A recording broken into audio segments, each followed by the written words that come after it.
I ain't gonna lie, they ran up the homie's house. They had to guard his, they had to have an army guard his crib. Niggas is mad. How could you not be mad? How could you not? I mean, they locked homie up, you know? But I think what I'm curious to know was the dude that actually called the police, supposedly, and said the homie did like a fake check or something for no reason. I think, you know, it's almost like right now, if you a white woman or a white man and you call the police on a black man that didn't do nothing, that's an attempt murder, period. That should be looked at as an attempt. Word. Because you never know, like, you know, you get into an argument with somebody and they call the police and you ain't do nothing and you black, they might fucking put their knee on your neck. You know, you see they locked up the black CNN dude? That shit is crazy. On TV, they didn't even give a fuck. Homie like, yo, this is CNN. He like, nah, we gotta humble you. That's all they wanted to do was humble him. Humble him, let him out, and maybe make sure he might get infected wherever he went real fast. That was fucked up. They always want to humble us, man. That's why you see dudes like Vlad TV and Adam 22, they want to say that I'm disrespectful or humble me because I question why they're even speaking on my culture. I'm difficult. I'm on a blacklist for even speaking. A big bum ass blackball list. I'm not never on. That's the type of shit I don't like, man. This narrative they try to create. Oh, a motherfucker's disruptive and disrespectful if he is aware of his self-worth and demands respect for his culture. That's crazy. That's crazy. And that's what it's been with me the whole time. Oh, he's a black man that speaks up for himself? He's crazy. There's a black man that don't let white people rob him or talk to him any old kind of way? I'm nuts. Come on, man, y'all nuts.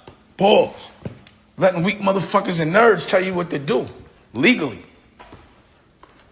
Ain't shit I'm doing illegal. Not a fucking thing. It ain't illegal to know who you are. I'm not disruptive because I have confidence, because I won't let you disrespect me or my business. Come on, man. That's how they humble us. You speak, we're going to label you. Man, we got to start speaking.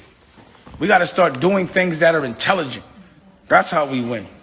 Stop looking the other way just for a buck. You know, everybody turns the blind eye because they say they got to eat. That food is not good. That's not good food. That's the food that kills you quick. But how we know the tricks and we still do it? It's like certain things happen every 10 years. Like this is, again, like I saw this is Rodney King, right? This is 10 years, every 10 years, or every, you know. And, you know, probably things have gotten better because there wasn't a reaction like this before. Before it would happen and no one would get this mad unless it was covered. But now it's covered so much, people are just consistently mad. But I don't know. Like, I'm curious to see that people have political responses. Like, there is no political response. That shit was just dead wrong. You know? And that is very reflective of, you know, because I've been in that situation. Oh, the other shit was crazy was the woman in the park. I've had that happen to me so many times. Like, you know, if a white woman doesn't like what I'm saying, they automatically get on a black man, this, a black man. I'll be like, what are you talking about? Always that aggression. I mean, I know what that feels like. I'm glad they caught that one on tape. You know? But the thing that people aren't understanding, that people are catching on tape, this is the shit we're used to. We're desensitized to this, a lot of us that see this every day, that feel this every day. You know, because I'm in a place where there's not many people like me that are like, you know, bosses on their own businesses, I constantly have to deal with people that from another culture that aren't used to a black man speaking up.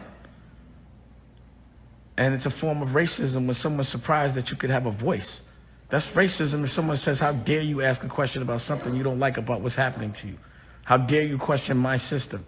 That's racist. I've been dealing with that shit every day. You know?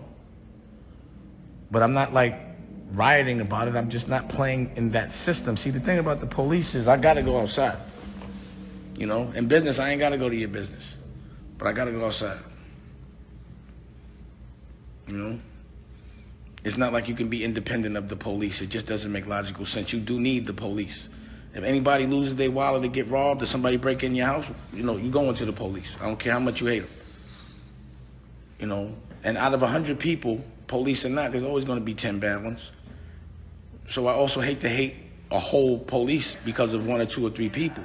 What I do know is the police don't tell on each other. So a good policeman won't say nothing when they see a bad policeman doing something, like a gang. I know that.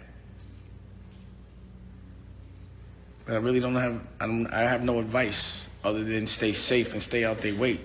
The reason why I always had a driver since I was like 20, in my 20s, was because I was young.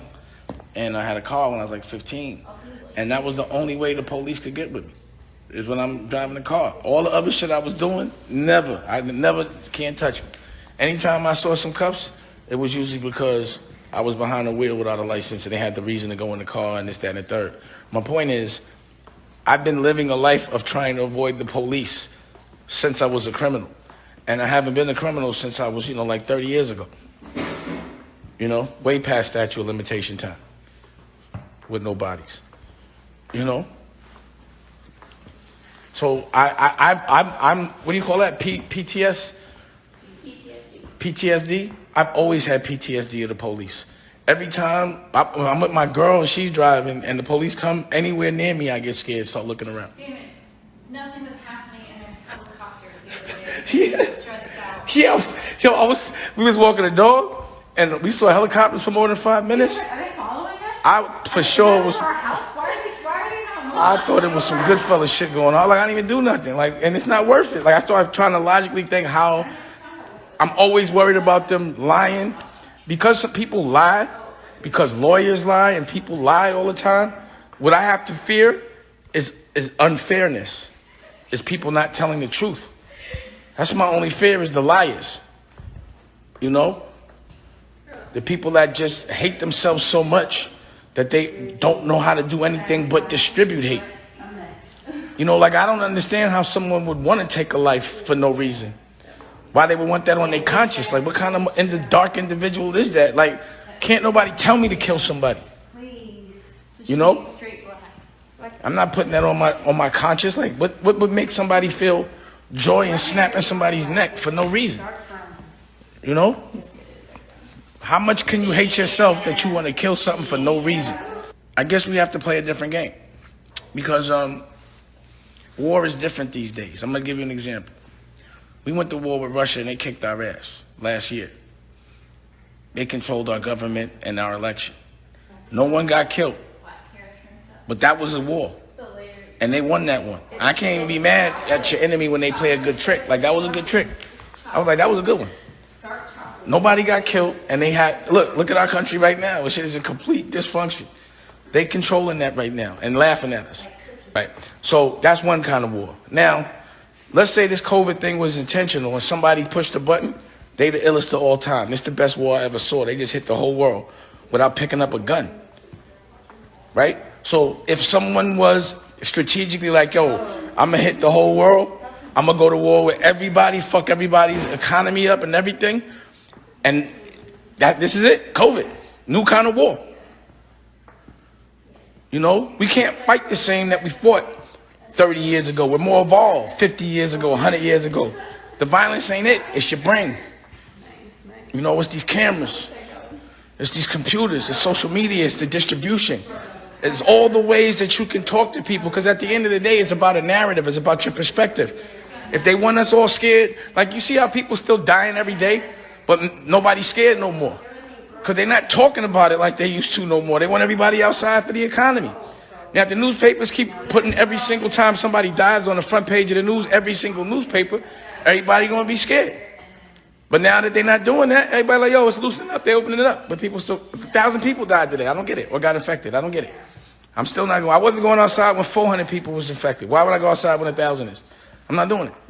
Whatever program they've implemented, it was implemented hundreds of years ago, probably about 200, maybe more, the Roman days. But you have to think about things, right?